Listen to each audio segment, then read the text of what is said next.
They say history does not repeat itself, but it rhymes. And when you've been on this little sphere of the internet for as long as I have, those words really do hold some truth. Case in point, the Kumite Casino. Oh, I think it goes without saying already that this has not been a very good week for Mr. PPP. Oh, no, quite the contrary, in fact. His old business partner and little internet friend Godwinson returned, pulled down his pants, take a massive shit all over PPP. And PPP's immediate response was to have a complete and total mental breakdown, how to do a complete and total 180. Just go full mask off. He threatened to release juicy information all about Godwinson, acting like a mafia boss like Tony Soprano, like Ethan Ralph. He started banning people in Chad who had the audacity of calling him out for being a disgusting little turd. Then the next thing you know, start talking mad shit about Kahul, a man that hasn't talked about PPP for quite a while. I think the last time up until this point, Kahul had even remotely talked about PPP was in his conspiracy video. But PPP, he just had to fucking set his fucking sights on goddamn Kahul.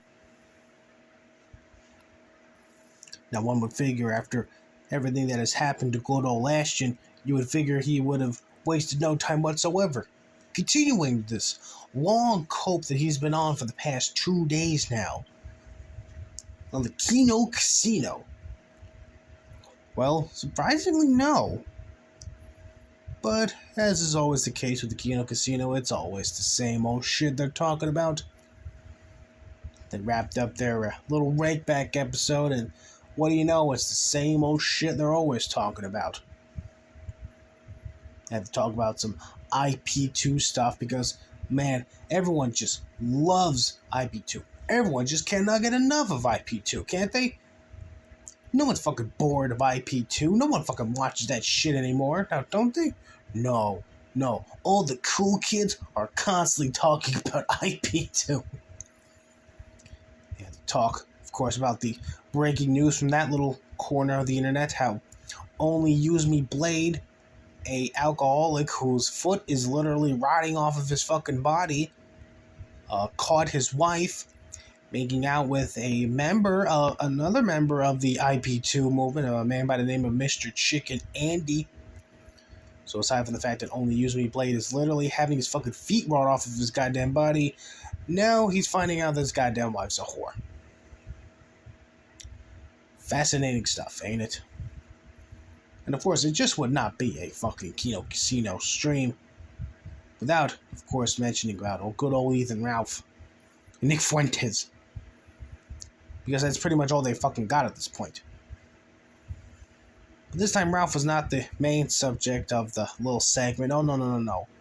This one was all about a man by the name of Ali Jamal, a member of the Groypers, and some woman named Brittany. Not Brittany Venti, but some other fucking woman named Brittany. And how her and Ali Jamal did a literal fucking IQ test on Ralph's stream. And they honestly thought it was worth fucking talking about it on their goddamn show. Yes, really. And then, of course, again, it really just cannot be a fucking Kumite Casino stream without them talking about Nick Fuentes. They decided they were going to go over this Nick Fuentes documentary that Nick Fuentes himself was reacting.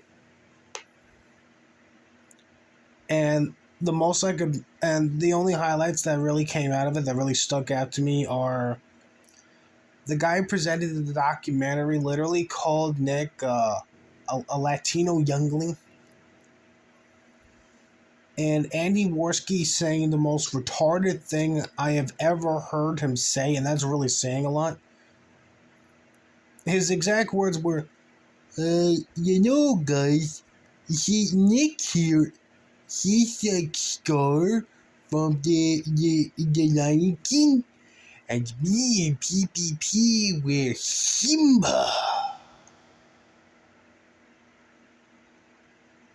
Yes, really.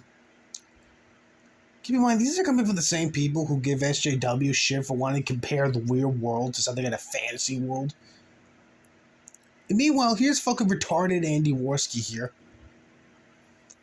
Literally comparing this ongoing war between Nick Fuentes and the Kino Casino to like the fucking Lion King. Nick's fucking Scar. And PPP and Ashton and Worski and Ashton are fucking Simba. Holy shit, you can't get any more pathetic than that. But of course things get more pathetic. Because while the whole stream was going on, people started disappearing in chat. The big-brained individuals behind the Kino Casino were just not too happy about dissent in the ranks. Andy Worski and company, they really did not like this whole idea of people having the audacity to point and laugh at them. And as a result of that, people started getting hidden from the channel, myself included. But overall, aside from that and Andy Worski's bizarre analogy to show it to PPP and him being like something out of the fucking Lion King, otherwise it's just been a boring show full of dead air. Kind of reminds me of another show just before it fell apart. You might have heard of it. It featured a Native American wrestler, a morbidly obese co-host, and a trendy goth girl with rotting teeth. And frankly, I'm starting to see real similarities between the two. I mean, Andy Worski isn't Native American, and he sure as shit ain't no wrestler, but he's fucking stupid. And, really likes getting into fights. And you got PPP, the morbidly obese co-host. But the only difference between the two is the Kumite, the Native American wannabe wrestler, that motherfucker torpedoed that show. Kino Casino? Well, there's been a bit of a debate as to who's really torpedoing the show. Is it the Canadian retard or the morbidly obese Canadian retard? Either or. I'm leaning more towards the morbidly obese Canadian retard there. But, yeah. I mean, all the Kino Casino needs now is just a tranny goth girl with rotting teeth to be the third banana, and Andy Worski literally challenging random people on the internet to IRL fights. I mean, they're going to get there eventually. I mean, they literally need their fucking show saved by having Medicare on, so it's only a matter of time before we get there. And I feel like that's coming eventually. Maybe not today, maybe not tomorrow, but eventually it's gonna fucking happen. And, yeah. But hey, at least we get to look forward to the Kumite Casino episode on Friday, when they're gonna have Millennial Walls on. Oh, I'm sure that's gonna be very fun. I mean, all the cool kids, all the hip kids, they sure do love that Millennial Wells fella now, don't they? Oh man, that's gonna be really exciting. I can't wait to be bored out of my fucking mind with that. Anyway. God, I'm getting tired just thinking about it. Really says something about the quality of your little show there. Anyway, I'll catch you guys in another video.